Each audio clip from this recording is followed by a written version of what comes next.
माझे नाव ऋषिकेश योगेश गणोरे आहे. मी इयत्ता 6वीत शिकतो. आज मी तुम्हाला पसायदानाच्या 3ऱ्या ओळीचा अर्थ सांगत आहे. दुरीत म्हणजे पाप, दुराचरणातून निर्माण होते ते दुष्ट कर्म. तिमिर म्हणजे अंधार, पापाचा अंधार नष्ट व्हावा व विश्वाला स्वधर्म सूर्याचे दर्शन घडून त्या प्रकाशाने विश्व उजळून जावा. येथे रूपक अलंकार आहे. दुरीत रूपी अंधार स्वधर्म रूपी सूर्याच्या आगमनाने नष्ट हो. धर्म म्हणजे हिंदू मुस्लिम असा अर्थ नाही. धर्म म्हणजे कर्तव्य.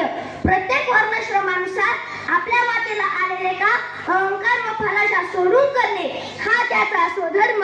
उदाहरणार्थ विद्यार्थी अवस्थेत विद्यार्थ्याने मन लावून एकाग्रपणे विद्या संपादन करणे व गृहस्थाश्रमात पैसा कमावून उत्तम संतती निर्माण करून स्वतःचा संसार चांगला करून इतरांना आधाररूप होणे इत्यादी.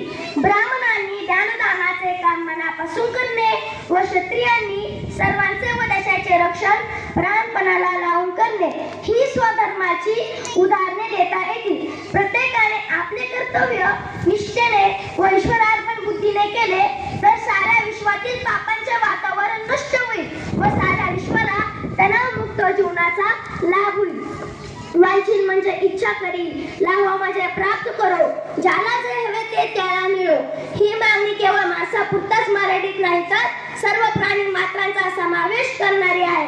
ही अत्यंत उदार मनाची व सर्वाविषयी पराकोटीच्या सद्भावनेने भरलेली मागणी ज्ञानेश्वर महाराज करतात. हे ज्ञानशांचे मागणे वाटते तसे अतिरेकी आंतर्याचे व गुंगारपणाचे नाही. हे त्यांचे विधान आधीच्या खळांची व्यंकटी सांडो, विश्व स्वधर्म सूर्य पाहो या विधानाशी जोडलेले आहे. दुष्टांचा दुष्टपणा नष्ट होऊन त्याला सत्कर्माची आवड लागलेली आहे. सर्व मानवजात आपल्या कर्तव्याच्या व विश्वबंधुत्वाच्या भावनेने आचरण करीत आहे.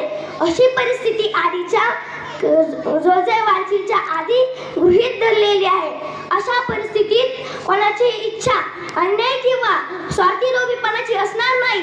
ती न्यायी व योग्यच असेल म्हणून ती पूर्ण होण्यात ज्ञानेश्वर महाराजांना काहीच प्रत्यवाय नाही.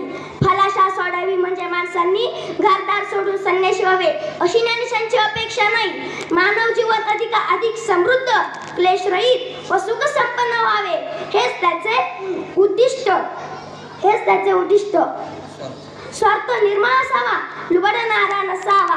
पापाचा अंदाज जाऊन सर्वांना स्वधर्म कळतो आहे असे घडले तर कोणाचीही कोणती इच्छा मग ती अहिक असो व आध्यात्मिक व्यक्तीच्या वा समाजाच्या जीवनात ती संघर्ष किंवा असंतोष निर्माण करणार नाही. अशा आदर्श परिस्थितीचे निर्माते आणि प्रसारक जे संत सज्जन असतात त्यांचे वर्णन ज्ञानेशांनी पुढील ओव्यांतून केलेले आहे. ज्ञानेश्वरांनी केलेले सज्जनांचे वर्णन ईश्वर निष्ठांची मांदियारी त्यांच्या प्रतिभेप्रमाणेच अलौकिक आहे. दुरितांचे तिमिर जाओ, विश्व स्वधर्म सूर्य पाहो, जो जे वांछील तो तेला